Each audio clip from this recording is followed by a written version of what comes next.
Well, hello and welcome back. I'm so glad that you're here, and I hope that you're having an amazing week. I wanted to give you some of the highlights from this conversation that I had with Tori Svoboda today, because we covered so much ground. We talked about so many different topics, and Tori kept it real and authentic, and that was something that I know many of you have asked of the guests, to just have a conversation from the heart, and not to edit it and not to censor yourself as a guest on the episodes, and that people want to hear your true story, your real authentic experience. And so I truly believe that's what Tori brought today, and I hope that you appreciate some of the vulnerability that she demonstrated as she shared stories that many of us in higher education fear sharing, because we'll be outcast or marked and stigmatized for various reasons. And so I hope that you get a lot out of this episode.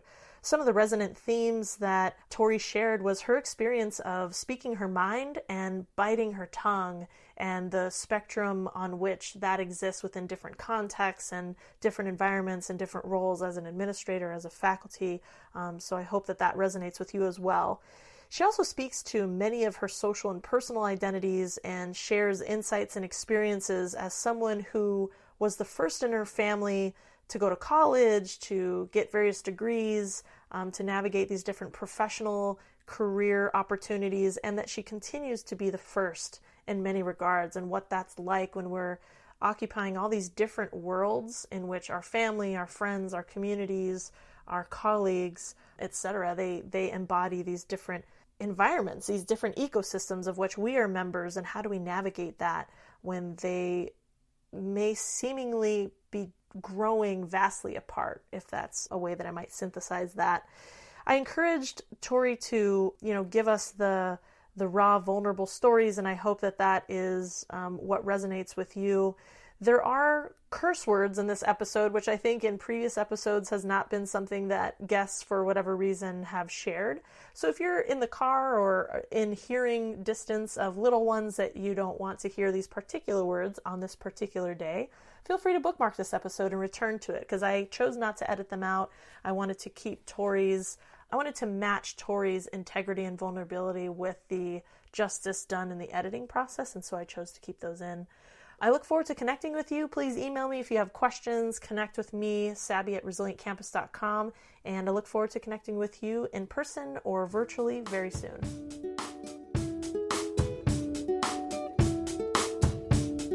Welcome to the Resilient Campus Podcast, amplifying the voices of college inclusion innovators.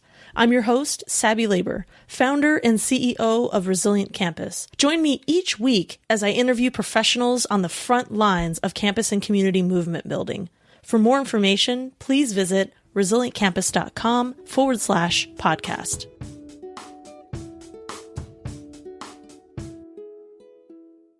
This is episode number 30 of the Resilient Campus Podcast. Today we're speaking with Tori Svoboda, a formerly low-income and still first-generation student, staff, and faculty person. Tori worked in student affairs for 20 years before changing lanes to full-time faculty life 5 years ago. Tori now directs the master's program and teaches in the doctoral program in student affairs administration and higher education at the University of Wisconsin-La Crosse. Tori has a chapter coming out in the book Social Class in the Academy, edited by Becky Martinez and Sonja Ardoin, entitled I Could Always Go Back to Being a Bartender, Musings of an Ambivalent Academic. If you meet Tori, ask about her family, including Stella, Hannah, and Millie, the 3 dogs who rule the roost. Tori, thanks so much for being with us today. How are you doing? I'm doing great, Sabby. Thanks for having me. Yeah, so what listeners don't know is Tori and I just worked through a plethora of technical issues, and we persevered. We are resilient. Indeed. Cool. So Tori, you and I have known each other for a few years now. I can't remember our first meeting, but I'm so glad that you're in my life, you're in my network. I know that you mentor a lot of folks that we have in common. But what do you want people to know that are listening in today that may not know all these amazing things about you? Oh, that's nice of you to say. And the feeling is mutual. I love that you are in my network. I'm so honored and humbled and a little intimidated by your awesomeness. So thank you for letting me join you. I think the parts of my life that people may not know are that I am a former foster kid. I'm adopted. I come from a very, very, very blended family with 2 moms, 4 dads, and 7 siblings, only a third of whom are still walking this planet. Yeah, I mean, I think that I'm kind of an open book. At least I hope so. People tell me that, and that often has gotten me in trouble, but we'll see where it takes us today, I suppose, right? Yes, I love that. And Tori, which identities feel most prominent or salient for you today? Yeah, so I don't know if we said this in the intro, but my pronouns are she and hers. The identities that are salient for me tend to be the ones where I'm rubbing up against some form of hardship. So I try to make sure that where that's not happening, I pay as much attention and make those identities as salient as the ones where they are, if that makes sense. My gender as a cisgender woman is very prevalent for me today, especially as we were talking about gender differences in the tenure and promotion process and the ways in which folks who are not cisgender men are penalized by the current system. I would say my ability is very prevalent for me today. I'm somebody who lives with severe anxiety and major depressive disorder, sometimes managed better than other times. I also have a neurological disability and a physical one, but I think that's a good example of how what people see about my identities is not necessarily the fullness of them. So I'm white passing, but also biracial. My biological family is Native and white, but I was raised white and I'm received by most of the world that way. Sexual orientation, I'm bi and I'm married to a man. So benefit extraordinarily from heterosexual privilege, and that's not the whole story. And I share that not because I want to be like, I'm not like the rest of those white people or heterosexual people. I mean, I really feel like my work is about connecting with folks who share the dominant identities I hold so that we can show up differently than we have been, as well as supporting those who have shared marginalized or minoritized identities, if that makes sense. I guess the biggest one for me in terms of salient identities right now is the family role as the eldest living daughter with all of those biological and adoptive families. I feel a great deal of responsibility now for caring for ailing parents, which is a real challenge for me.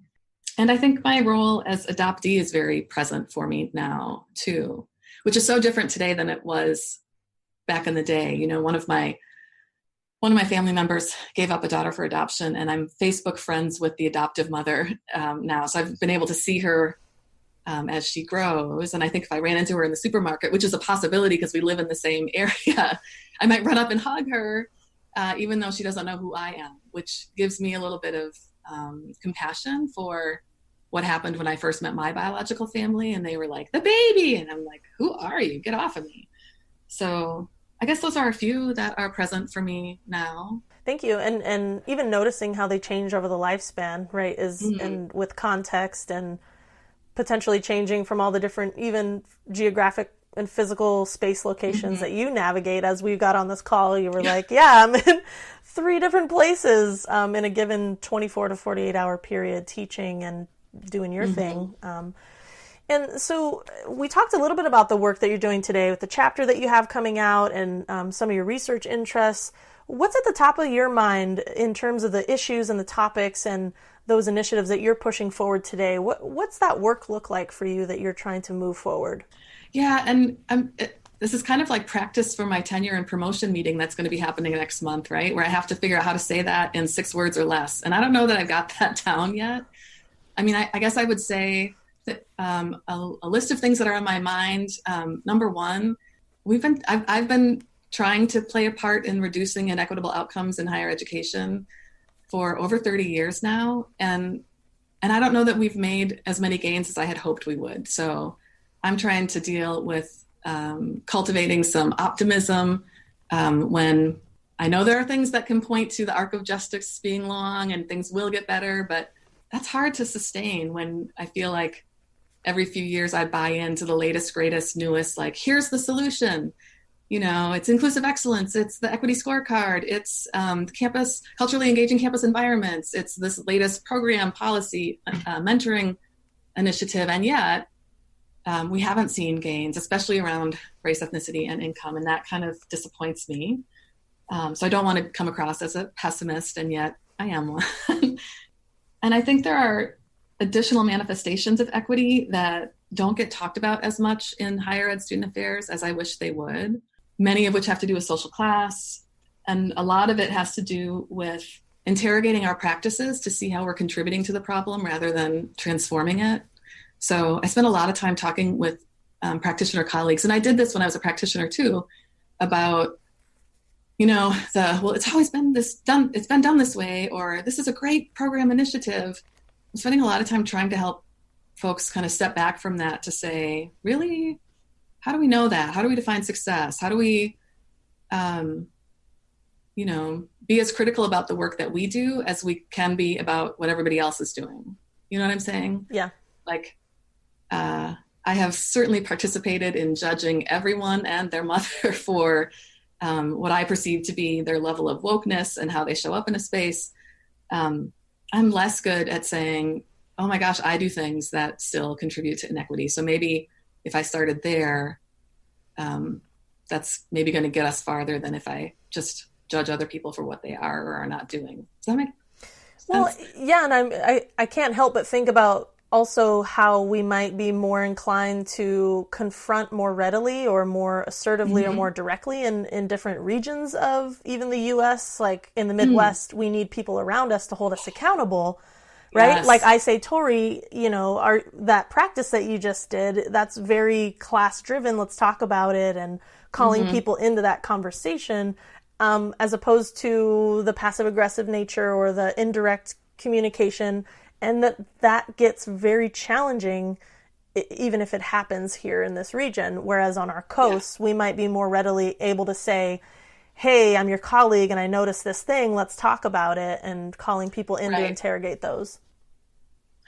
Yeah, and you're so right on. I mean, I've not lived on the coast, so I don't know what that experience is like, but it has certainly been my experience that what I perceive as calling in and a gentle invitation to connect, others perceive as outright attack. I mean, I remember when I moved from working at UW-Madison and being part of what I thought was a fairly progressive community, moving to a new place, and all of a sudden people were like, you're way too abrasive, you're problematic. I'm like, what? My zip code changed, but what is happening here? I didn't get it.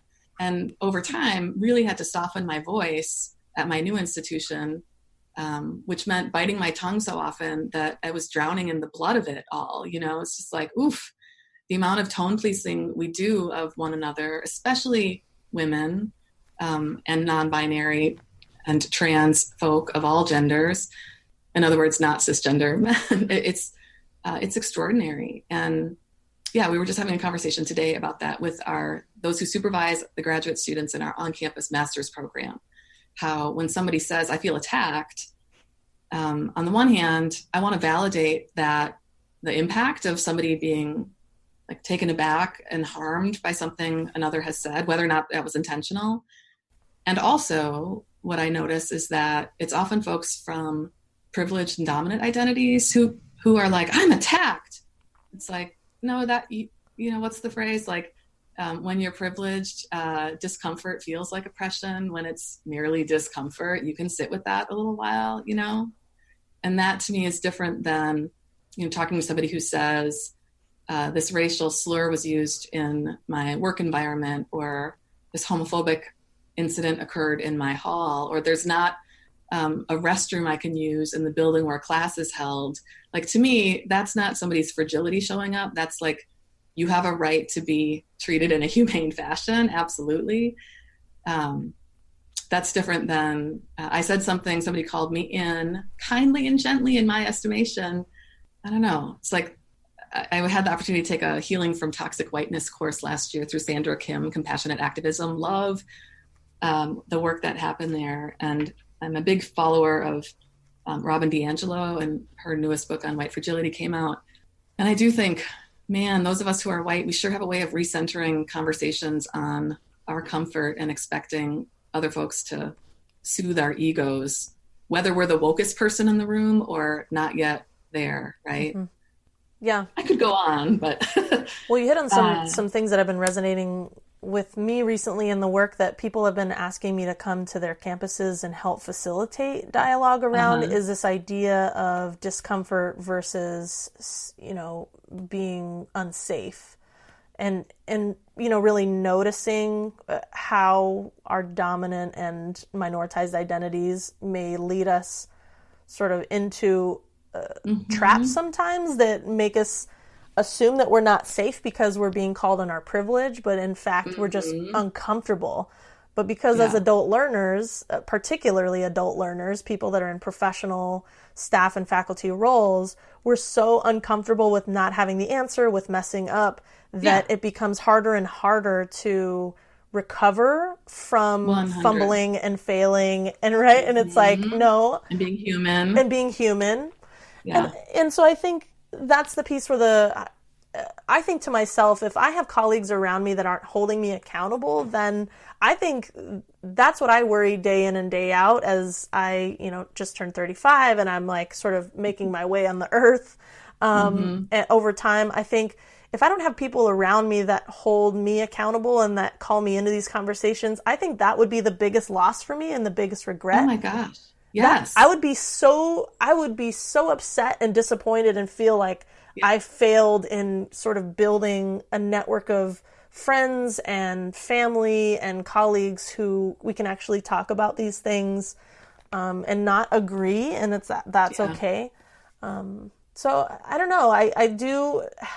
It's easier than it sounds to decipher between discomfort and feeling unsafe, and our conversations on campus right now around gender pronouns are exactly the same thing that you're saying around privilege. Like, the attention is now on the comfort and the academic freedom of those who are privileged, right? Like, and what about our students who are trans and GNC traveling our campuses and our queer students who think about their pronouns all the time? It's like, but we're redirecting our attention from them and their feeling of thriving and being celebrated and belonging on campus. And it's a real slippery tool that's being used here. It's a real slippery slope. But yeah, so I definitely appreciate that you're bringing that up, because it's coming up on multiple campuses that I'm even involved in. Well, and I think there, having spent a few more turns around the earth, I've seen this pattern and have participated in it, not realizing I was colluding with this pattern of something starts as a way to transform an exclusive space and make it more inclusive, but quickly then becomes adopted by those who would maintain the status quo in their service, right? This is what critical race theory is telling us, that if you think you're making progress, watch out, because it will be taken in, co-opted, transformed into something else. Yes, I hear you on that, because my worry on our campus is that there are a lot of folks who talk about PGPs and some who still say preferred gender pronoun, and then they now realize like it's not a preference. So they'll say personal gender pronoun. And I'm like, okay, first of all, enough with the acronyms. Don't say to a new student, what are your PGPs? Well, I don't know what that means. Well, now I've just made you feel like an idiot. So let me kind of tout my superiority, right? Can you just say I use she, her pronouns. Are there pronouns you'd like me to use? Yeah, enough with the PGP. Not because I don't want people to name them, but because I feel like it gets used as a performance by cisgender folks to be like, I'm woke, I'm always going to say she, her, because it costs me nothing to say that. In fact, it is a performance to make me seem like I'm a little bit better than and a little bit less transphobic or sexist, or Lord knows all of the other assumptions people can make about somebody who doesn't start with that, right? I very much want folks to be acknowledged for who they are as they want to be acknowledged, period. And it makes me nervous when it becomes less about, as you said, what are the needs of these trans GNC students, and how are they being displaced by the need of the cisgender folks to perform their allyship. Yeah, and I even want to break down, when I say GNC, I'm referring to gender nonconforming, right? So that's something that even I cognitively shortcutted, and I had this moment, Tori. I spoke to two incoming classes of first year students, and that was really cool. Two different campuses, but both I was helping to facilitate a dialogue around their social identities. And some of the questions that I think that we have proceeded to move forward at sort of lightning speed in terms of talking about racism and sexism and transphobia and, you know, all the isms and the ways oppression manifests, we have failed to bring people along in terms of what is race, what is ethnicity, what is gender, sex, sexual orientation, gender expression, right? And so when I was pulling together, we had a great question come up from one of the students who was leading our discussion on that campus. And they said, well, how are you defining race and how are you defining ethnicity and are they the same? And can I get some help with the kind of 101 language before we move on to talk? And when I went to go look for it, it was nowhere to be found in one place where we're defining what we mean by all these different social identities. Yep. And I just had this epiphany, like, I've been disregarding people a little bit when they say, I don't know what you're talking about. You're speaking all that jargon and kind of telling us we didn't bring them along. And I'm like, no, you should be here. What, have you been living under a rock? And there's so much judgment. We left them behind. Yeah, there is. And I fall into it and I am not proud of it. And when I went to go find those definitions, there's definitions all across the board of what each of these are. So if you have someone that takes Google, search as like the number one truth, they could stumble onto some set of identity-based definitions that have no relevance to like the context of what we're speaking to. So I didn't mean to take up that much time. I guess I'm just thinking about how we do leave people behind with language. And if we actually truly listen to their concern about, you left me behind, how are you defining this? Sometimes we take that as, oh my God, we're defining diversity or we're defining inclusion again before we can do the work. And it's like, there's something there, although I don't think it should take the 2 hours that you set aside for the true work. But maybe paying attention to that as the precursor to allow the work to go on is building some sort of general definition or general common language that we can move forward. And I think that's true, certainly true around all of the identities you mentioned. And it's another manifestation of social class and first gen status too, where even the word first gen, I didn't know I was first gen until I had been in a career 10 years. Like there just wasn't, if that language had been used, I would have been thinking about first generation immigrant, not first in your family to go to college. Like I didn't know that, right? So one of my platforms, if you will, now I feel like I'm running for Miss America or something. One of my platforms would be, hey, student affairs folks, I love us. And we speak in terms that none of my family would understand if we were at a family gathering, like a sister's wedding or something, and I've heard people talk about how inaccessible some of our language is, but in a very patronizing way, and talking about like, oh, I guess we have to dumb it down or we have to do these things. It's like, it's not sometimes it's a willful ignorance thing, and that is problematic. If I have a colleague who's been doing this work with me for 30 years and they haven't heard what is gender, come on, you've had more than ample opportunity. But for an 18-year-old, maybe not. I don't know. Maybe this is evident. I wasn't ever planning on going to college as a young person. I did it so I'd have a place to live because I was emancipated at 16. And I sure didn't think I'd be in college longer than just getting a piece of paper to get a job. And so to be where I am now, I'm still like, what? This is all going to end tomorrow. It seems ridiculous to me. And I wish I could say, oh, that was true 20 years ago, but it's not true now. But the rampant elitism that happens between like the prestige associated with different schools and do you know the right language? And oh my gosh, it's a little too much, So I know that you had asked something later on about like, where do you find community? And I got to say, like the first time I went to an academic advising conference, people were talking about first gen and low income students, like we were just damaged goods. And it was so offensive to me. And I couldn't figure out why nobody else in the room was offended. like, oh, because none of y'all are those things, and it's assumed we are all not first gen. Or first time I went to an ASH conference, people would look down at your name tag, and when I had a UW-Madison name tag on, people were like, oh, do you know so-and-so?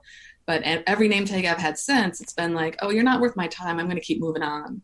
And I've experienced that in every single student affairs organization I've been a part of, which is nearly every one of them, which doesn't mean that there aren't also some great things happening. I mean, ACPA's surge, strategic imperative for racial justice and decolonization, is so exciting. That's amazing work. And yet there's still quite a bit of that, like, where did you go to school? Oh, you went to that program? Oh, you have an EDD instead of a PhD? Oh, you're from the Midwest instead of from the coast? There's a lot of, I don't know, thumbing down at folks who are less than that we do to each other all the time. And that's a little harder, I think, to own. We're in student affairs, my experience has been, we're really quick to say, like, faculty treat us like shit. Well, we treat each other like shit. Like, how about we start with that, I think it's one of those pieces of, if people are open to being called into that conversation, then we can have it. But we have so much ego as human beings, as adult human beings in the U.S., that becomes challenging. It does. And I think especially when, if I were ambivalent about how I showed up and you said you're causing harm, be like, meh, I could take it or leave it. But when I think I'm actually the solution and you're telling me that I'm the problem, that is hard, because I have so much invested in, what is it Anne Lamott says? Helping is the sunny side of control. That we who join student affairs to help others can jump straight into, like, being saviors, being needed, whether that's the person who is known for being the validator and affirming and opens their arms and lives on campus 24/7, so is a really piss poor role model for what life work integration could be, but feels really good about themselves because they care and everybody knows they care. Or maybe they're the badass activist, like I was, like, as an undergraduate student, participating in protests against the dean of students, and then within a span of a few short years being on her cabinet and having her pat me on the head and say, look who's grown up and become the man now. Like, oh yeah, ouch. I do. I feel like, you're right. The ego is threatened because I came to do this work to help. And now you're telling me maybe it's not helpful. And I think it's that maybe is one of the things I've learned over time. I grew up being taught to think in more binary terms. Stuff is black or white. It's good or bad. It's useful or not useful. And I have since come to realize that most things are, there are multiple truths happening all at once. And so if I think I'm being helpful by sending out early alert notices to students who might be struggling in classes, that is one truth. And it is also true, perhaps, that I am perpetuating a cycle of putting under surveillance minoritized populations and pointing out every flaw that folks react to out of a cumulative impact. Oh my gosh, my sister would slap me in the face for what I just said. Like, could you just break that down into regular people terms, is her response to me. So I did a research study here where we talked to folks who identify as students of color who got either positive early alert messages or negative early alert messages or no early alert messages, and said, what's your experience been? Because a lot of the administration here was saying, early alerts, it's a high impact practice and advise it's the latest trend, we're on board. And what students said is it didn't feel like a helping hand. The vast majority of students, especially as students got further in their educational careers, said it's shaming, it's public shaming. And I got the message from 5 different offices that I'm a failure. And I knew that walking in, that you would see me and think that I'm going to be a failure. And that's exactly how you treated me. Like, ooh, you're being successful here, not because of these early alerts, but in spite of them, because of the way they're done. And again, it's another example of that's something that at every campus I've worked at started as an initiative out of a multicultural student services office to do outreach to students of color, to celebrate successes and provide a safety net that then gets co-opted by the full institution and then becomes a like racial profiling of students who are transfer, low income, first gen, students of color, which, by the way, that's not all the same group. If you couldn't figure that out, that we talk often as if it were. Yeah. So practice that started as a really meaningful, good thing, I think, on a lot of campuses has transformed into another extension of educational control that actually doesn't help folks persist. But in this current environment where people don't want to hear stories, they just want numbers, it's like, look at that. I was at another private institution. Oh, we started this scholarship program and look at these amazing graduation rates. Uh-huh. But did you see the campus climate survey? A person can persist and still not have a positive experience. So if your only definition is getting folks into the door, that's a problem. Or even if it's only getting them out of the door, you're missing the lived experience in between, you know? Yeah. I mean, I think about how early alert works when in the faculty environment and with my students, I think about if I am in relationship with them ongoing and it's not some transactional, like I just grade your papers and show up to teach and like, you know, I'm the sage on the stage. If I'm building relationships with them, I don't have as much of a need for an early alert as is used at other institutions as like a, you know, realizing that students haven't shown up for a few classes, like you're in conversation with them so that you know when they're not arriving and you should be concerned and you reach out to them first as opposed to like copying your advisor, copying this person, copying that person. It's like, wow, you just put all my business out there and now I feel less inclined to tell you actually someone passed away in my family or my parent lost their job and now they're on disability and can't, you know, be the breadwinner in our household anymore. So it's, I think that there's something assumed about how if you combine those high impact practices of faculty student interaction, right, and those increased numbers with something like an early alert just means we're kind of catching things before our academic calendar says we need to have a final grade for a student, right? It's like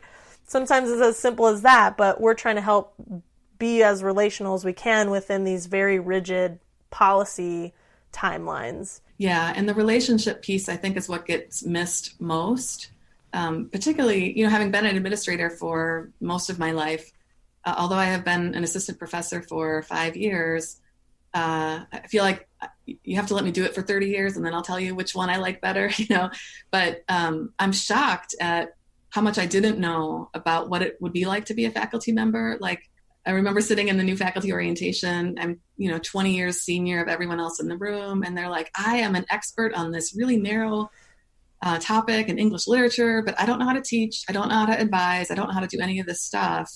And now you're telling me the student feedback about advising is pretty low. I want to fix it, but I don't know how. And I'm trying to get publications, which matter more in tenure, even though you say you're teaching campus and blah, blah, blah. It's like, oh, this is really stressful and hard work for people. And the stuff that seems logical to me, like, if Fred is missing class, I'm going to email or call Fred and be like, hey, everything okay? Something going on that I can assist with? Because I took the time to get to know the person's first name. Like, doesn't everybody do that as an instructor? No? Oh my gosh. Wow. Okay. Shocking to me.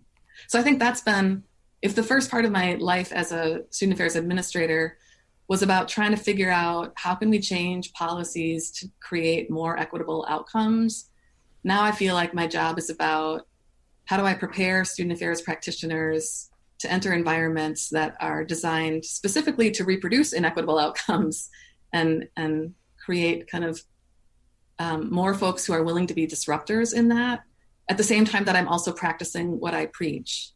So we were just doing a review of our bylaws that talk about what is scholarship. And I love that I'm in a department where, as an example, I had an article in NASPA's conference publication last spring about, we do these things in advising that are problematic. Here's some ideas about how to do them better. And I got emails from colleagues at 2 research-intensive institutions saying, this just got spread out to an advisor network of over 300 people. Cool, I love that I knew the author. I'm like, oh, that's so sweet. That's 600 people who saw that. If I had it published in another academic journal, it would not reach 600 practitioners. It might reach 1, knowing what we know about the readership there. So in our department, while the rest of the campus is saying the journal impact factor matters, the more selective, the better, we're saying, no, we are a practitioner-based program. And so if we can get scholarship into the hands of practitioners and reshape the way they're doing things, that actually matters far more than how many articles you published or where they were published, because there's no guarantee that producing that knowledge is going to result in any actionable practitioner change, and that's what we're after. Is like, the point of the degree in student affairs is not to get a credential so you can get a pay bump. It's to learn some of the skills to be resourceful and scholarly and innovative in your work, and to keep doing that, not like cross the stage and then be like, peace out, I'm never reading another book again, Right. So, and I know we've talked about this, has been a definite thread as we've been talking today, Tori. In terms of how you arrived to the work that you're doing today, what do you think was that driving force that brought you to either the particular role that you have or the particular passions and the topics and issues that you're pushing forward today?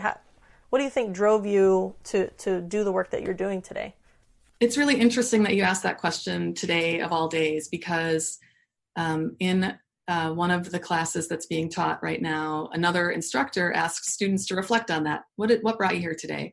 And what sometimes happens is that becomes like well, I was an RA and a student body president and a this and this and this, and all these mentors told me I'd be perfect in student affairs, which leaves those of us who worked in like food service and other overnight work study jobs feeling like, oh, well, shit, I don't belong here. And sometimes what brought us to the work is really traumatic. And so, asking that question, what brought you here? I don't know. I feel like the right answer is supposed to be, oh, all of these wonderful mentors and, yeah. No, I think I got here because I saw a ton of violence in my home and was like, I am not for this. I got to figure out how to make a different world. This probably makes me seem really simple, but like the best way to motivate me is to tell me that I can't do something. So I also was like, oh, you don't think I'm smart? Let me, get a perfect score on the GRE. F you. Third grade teacher who made me retake an honors test because she assumed that I cheated because we were from the poor white trash family in town. Or the early school days when, I'm going to get emotional. I don't know where this emotion is coming from, but I'm going to be okay with that because it's real. I remember being in third grade and being told that I'd never amount to anything from the teacher because I had sworn in class and that was a sign of a stupid person because I didn't have a big enough vocabulary yet. In third grade, are you serious? Or standing in a different lunch line because the free and reduced lunch kids were so greedy with the food, we needed to let the paying people go first and then we could have what was left. It was very shaming. Or standing in a being posed for a photo op to show that we were wearing the clothes that the other kids in the school had donated to make the churchgoers feel really good about that, and being shamed. Or the fact that I wore the same dress in my school photos 4 years in a row because I hadn't grown because my parents were abusing alcohol and drugs. And I was, not fed well. And it's scary to say all of this stuff because it's not just my story, right? I'm like, you want to talk about putting my secrets out on the street? This is really scary to kind of reveal stuff that I had been taught to keep secret. And yet I think if more of us don't start sharing those truths, it does become this weight that you keep dragging behind you. And I want my past to inform me, but I don't want it to control me in the same way, Mm-hmm. So I know that you've recently had Sonja on your podcast, and she and I have had a lot of conversations about this, like what happens when you're first and you keep being first, first to get the undergrad, first to get the master's, first to do this, first. A lot of people assume, oh, well then life is grand and you're assimilated and all is good. It's like, I actually still go back to that home all the time. So it's not like I tried to escape. I mean, maybe when I was 15, it was about trying to escape. Now it's about trying to reconnect and stay grounded, right? Identity is not this, whatever the identity, it's not like this is the one thing and that's true for your lifetime. It can shift over time. And when you shift, you don't necessarily abandon what came before you. It's more like residue. It's like it's still part of your psyche. So I still do things like every time the phone rings, I think it's a debt collector or somebody calling to tell me that one of my family members is dead from a drug overdose, or somebody calling for bail money. So I don't like phones all the time. Or when when I've done my review meetings, I keep hearing, well, you need to brag on yourself more. Yeah, I'm not willing to do that. Sorry, your process ought to change to accommodate folks who are not all about setting up, themselves as expert. That's not who I am. Yeah, that shit really gets under my skin. But then what tends to happen, because of the way that I physically present, people assume that I'm continuing generation, that I'm professional middle class, whatever. And then kind of when they find out, oh, that's not what my lived experience is, then I become like the object of pity or scorn. Like, oh, isn't it amazing that you survived all of that? Like, don't you feel grateful to be here? Well, maybe I do, but I'm not going to perform that for you, asshole. So move over, right? Or the scorn is like, why do you have to keep bringing those things up? Because eventually you need to start doing that too, It's like which one of these things is not like the other, when they realize I'm not like the other necessarily, though I still am the other, like them and also the other. I don't know, it causes this discomfort that I've been able to navigate, sometimes by being written up as subordinate and having to lose jobs, sometimes by biting my tongue, because I felt like I needed to have the security of health insurance for my health issues, or to provide for family members, even though I don't have kids. And I think, we all choose different strategies at different times in our lives that work for us in that moment, but don't have to be the one we go to for forever, if that makes sense. So sometimes when I've said to people like, that shit is toxic, you need to leave, they're like, I can't leave, I got all these things. I'm like, yeah, I know, I've been there, and I've had to suffer through some things that I wish I didn't have to. But some of that was me feeling like I don't belong here, and I should have to suffer that stuff. Like, that's the price I should have to pay for being here. So I kind of adopt this like martyrdom piece of work that I'm not proud of, but it's still in me because it's all I know. Like I was talking to my sister about this the other night. We grew up in a working class community, first bouncing from house to house to house, when my mom was still drinking and dating a drug dealer. So like no security at all. And then we moved to the country to try and escape some of that on a farm where you work when the sun comes up and you work till the sun goes down. And that's how you get ahead, right? So my first postmaster's advising job, I got to the office at 6 every morning. I stayed until 8 or 9 at night. I saw like double the students of everybody else, and I was work. And meanwhile, other people I went to grad school with are getting promoted left, right, and everywhere. I'm like, what is happening? The rules I got taught about like hard work is what gets you ahead is not the environment I entered. Not like people who get ahead don't work hard. Of course they do, but they invest in the relationship. And I had not been taught that was a value. I'd been taught that networking is like takety fake bullshit. And, that's what people who don't have, who don't know how to work, just schmooze each other. And it's a manipulation. It's not real. So that's one of those kind of advising practices where I'm like, stop telling people to do networking. For me, networking is a 4-letter word and it associates you with slime balls. But if you say to me, you need to invest in community building, I can get behind that, right? So, that kind of circles back to some of those multiple truths. I think what's hard is when I say to folks, and I did this, why do we hire a really diverse orientation leader crew and then make them dress exactly the same and say exactly the same thing? Like, what is that about? I think what folks hear is like, you're saying I'm a horrible person. Like, no, I'm not. I'm just asking, like, even though we've been doing it that way, is that the best way? Do we know? Can some parts of it be useful and maybe other parts of it shift? Mm-hmm. I don't have the answer. I'm not, when I was in my 20s, I thought I had the answer to everything. Now, I think something you said earlier about like, we're human, we are going to fail. Yeah, I fail every day. But that's not in my bio, is it? Like, Tori's an F up, which is problematic, I think, for our future profession, because people feel such extraordinary pressure to get it right always. And especially if you feel a responsibility to make this place better than it was perhaps for you. It's like, oh my gosh, we're so hard on ourselves.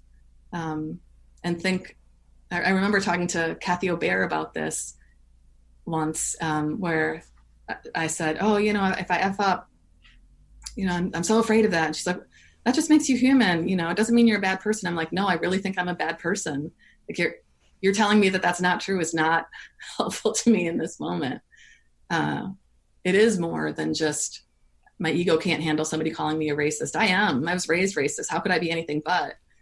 But I do think underneath it all, and this is where the adoptee comes in, and that I wasn't wanted, that I don't deserve to be here. There's so many messages about who deserves, to belong, who is us and who is them, if that makes sense. Yes, yeah. And that we participate in those mechanisms. Like we allow those to perpetuate by saying, oh yeah, what university or what college are you from? Okay, you're worth this much of my time, or not at all, right? Mm-hmm. Yeah, thank you for sharing all of that, Tori. And I do think that truly is essential for us to be highlighting and making visible in our field, is that we, our bios, and bios are strange manifestations, aren't they? I mean, I feel so uncomfortable with any bio that I have to put together, and what we think is right or appropriate to put in a biography, right? What's too long, what's too short, what needs to be in there, what's important, what's not, about our personhood. And so I appreciate that we've spent quite some time thinking about kind of what your pathway has been moving in this direction, what drives and inspires and motivates you to do the work that you're doing today. I know that one of the questions and they're big questions that I like to round out our conversation with, is around guidance and insight that you would provide to others doing this work. Kind of, I think of it as looking into the rearview mirror. And so what are those lessons, those pieces of guidance that you would share with other folks that are doing this work that come from your heart, from your experience so far? I would say a couple of things. One lesson I've learned is that the work is more about being than doing. I think a lot of us get caught up in how much we program, or what numbers can we produce around our events and meetings and blah, blah. And that's not really what matters at the end of the day. Because when we're so focused on the busyness of the work and participating in that awful game, like who stayed up later last night, who worked more hours this week, I hate that. Can we please stop doing that in student affairs? It's not a good look. It's not cute. And it feeds the wrong part of our egos, right? To say, it's hegemony or however that's supposed to be pronounced. When we embrace, like, whoever's here the longest is the most committed to their work, we're basically saying, I need to kill myself in order to have worth here. What? That's so sick. And yet we keep doing it. Anyway, so instead of thinking about, like, am I a valuable contributor to this community based on how much I teach or how many students I advise or whatever else, maybe I can say, am I acting in ways that are congruent with my values to the best of my ability in the spaces I inhabit, right?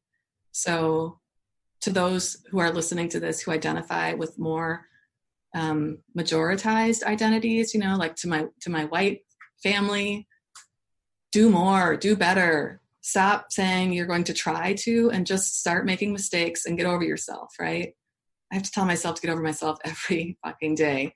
And to folks who are hurt because they're trying to navigate spaces that are about silencing them, self-care is radical if it is done so that you can survive another day, right? So find community. I'm not a huge fan of, like, it's funny that your work is called Resilient Campus, because when I hear you need to be more resilient, I'm like, F you don't know what I had to do to get here today. But the way you frame it, for me at least, is I am resilient. And so I'm going to do what I need to do. And that's what it is, right? So sometimes I have felt guilty when I don't speak up about every gender issue, but I'm tired. And so, like, folks who are identify as male, could you please step up your game so I don't feel guilty for not saying something or get labeled a bitch for saying something? That would be real nice sometimes, you know? So yeah, being is doing is one. And I have to credit Becky Martinez with that. You know, I've heard a lot of your podcast guests talk about the importance of the Social Justice Training Institute. And that was huge in my own life, huge. And it's not just SJTI, it is Jamie Washington, it was Kathy O'Bear, it was Becky Martinez, it was Vernon Wall, now Sam and Carmen, and like folks who are affiliated with that, I think get that you use yourself as the instrument, that it's not about creating the best program or reshaping policy. It's about getting clear on the work you need to do to heal so that you can show up and assist others in their process. So being is doing, and embracing mistakes as just feedback about, you know, whoops, not as a dismissive, like, my bad, more as a, oh shoot, I'm going to commit to not making that mistake again. So I'm not saying people can be careless, but that, like, being paralyzed for the fear of people finding out the secret about you, whatever that secret is, you know, that'll kill you. And I want you here to keep transforming these spaces, right? I love that you mentioned that being is doing, because that has come up for me. I'm trying to retrace how many times, but that might be the fourth time in the past 7 days that I've had conversations with people. That's a lot. It's definitely a theme that I talked with someone who we kind of veered into more of a spiritual conversation, and talking about higher education. But it's shown up with other folks in this space as well, to be able to just focus on how we can be in a space, in a role, in an environment, around certain people, and rather than being measured in our value and worth on how much we're doing or what we're doing. Yeah, that I'm not enough. Oh my gosh, I don't know a single person who doesn't carry that with them constantly. And like, if life were about who did the most tasks at the end of the day, wouldn't we get more done if we weren't carrying the psychic energy it takes to answer that question of, is this enough? Am I enough? Jeez, but somehow it gets hold in us, and it's easier said than done to drop it, especially when there are other people in the world saying, no, you're not enough. You don't deserve this. To radically claim your space, it's pretty special, knowing that how much you can take up is a manifestation of all of these other systems we've been talking about. Because my bio might have said things like, watches way too much Netflix, or and I was trying to get caught up on Orange is the New Black. Oh my gosh, so much problematic there, so much otherness there. But when Tasty says to, oh, what's her name? I just so dislike Piper. Oh, you're used to people liking you. You're used to things going your way, and that hasn't happened for you. And welcome to this world. Yeah, you know, I sometimes when I'm marching around saying, I want to wear jeans to work, I want to be able to swear because that's how I feel most comfortable. Like, there are other folks who are just trying to be to not get killed, literally. So I don't know, take some perspective, I guess, is the other thing. Like, I've had a lot of folks in my life who helped me realize that as much as I was trying to do a lot of gender activism, that I wasn't doing the necessary work around my race ethnicity. So can we spend as much time healing the supremacy we learned, as well as healing the oppression we learned, and focus more on what we're doing instead of just judging other folk? Thank you for sharing those pieces of guidance. I know that will resonate with people listening in, because they, echo sentiments of carrying those messages lifelong into our professional roles, into our personal lives that we learned early on. And so I know that will resonate with a lot of folks.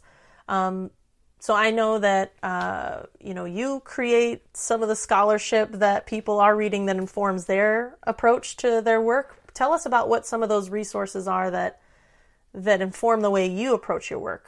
Is it like core books or authors? Is it some podcasts? Like what comes to top of mind for you? I mean, when you had said that would be, having been a fan of the podcast for a while, I knew that question would be coming. And often I think people start dropping author names. And if this were a master's level class and we're talking about your capstone project, I'd be like, why aren't you citing so-and-so?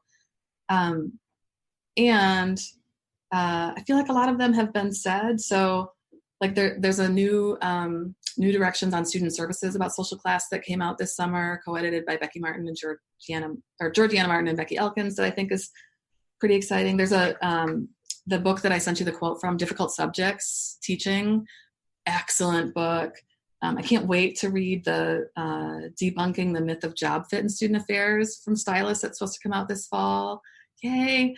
There's so many authors whom I have read, and yet what I remember as a practitioner is I rarely had time to consume scholarship in the field, and it wasn't packaged in a way that was accessible to me. So I also want to make sure I don't become the doctor who only reads academic journals, right? So this summer I read a lot of more autobiographical stuff, like The Mother of Black Hollywood by Jennifer Lewis, or Calypso by David Sedaris, or Educated by Tara Westover.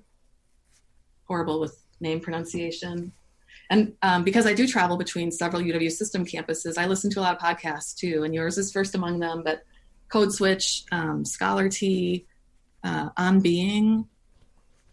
I try to mix it up because I think if you'd asked me this maybe 15 years ago, I would have a very narrow answer. And I think that's another problem in student affairs, is that if this is our work and all of our friends are also in this work, we don't step outside of it to realize there's bigger conversations going on. Mm-hmm. So I like to talk to my friends about what's happening at a conversation at the farm where they are a migrant worker or a game farm employee, or where they work on the marina docks, or my sister works in a hospital. Like, what's happening there? So I don't get into this. I still remember a family holiday gathering where I think my mom said, so what's new in your life? And I said, oh, I'm reading about feminist, counter-hegemonic, pedagogical, like I had lost them when I said the context of, they're like, context is a fancy word. You think we're going to listen to any of the rest of that nonsense? So yes, I try to get sources outside of the academic literature too, and would invite others to do the same. That's awesome. Yeah. And I appreciate that. And I what I'll do is I'll include the links to those sources in the show notes so that people can also be engaging in those sources if they choose to, and they'll have easy access to those books and those works.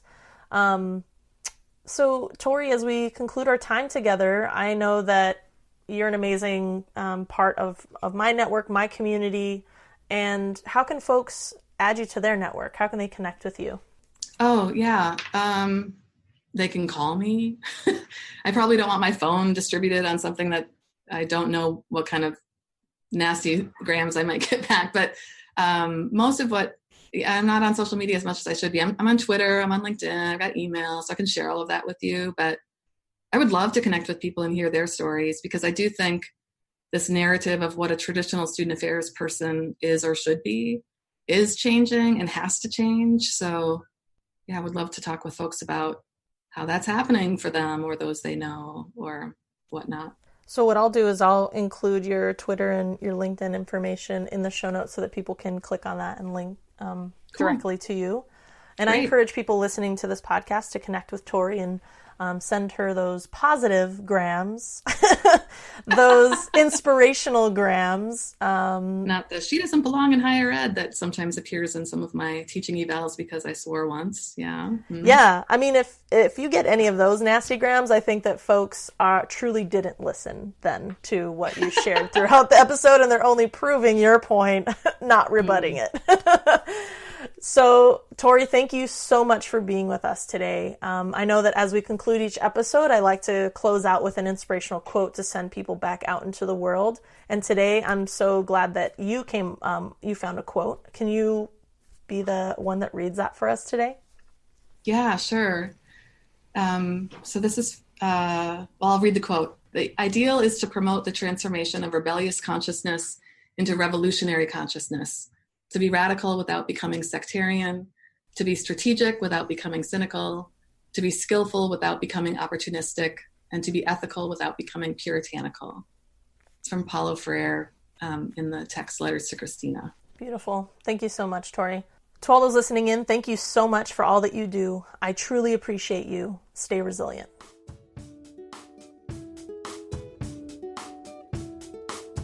Are you looking for ways to support the Resilient Campus podcast and the work that we're doing to build and bridge campus social movements? Join our online Patreon community of other social justice educators like yourself to develop connections, get guidance and resources from other folks engaged in this work, and get access to bonus episodes and behind-the-scenes footage that is only available to our Patreon community members. For more information, visit patreon.com/Resilient Campus. That is patreon.com/Resilient Campus. Thanks so much for tuning in. Head on over to iTunes, SoundCloud, or Stitcher to subscribe to this podcast so you don't miss out on a single episode.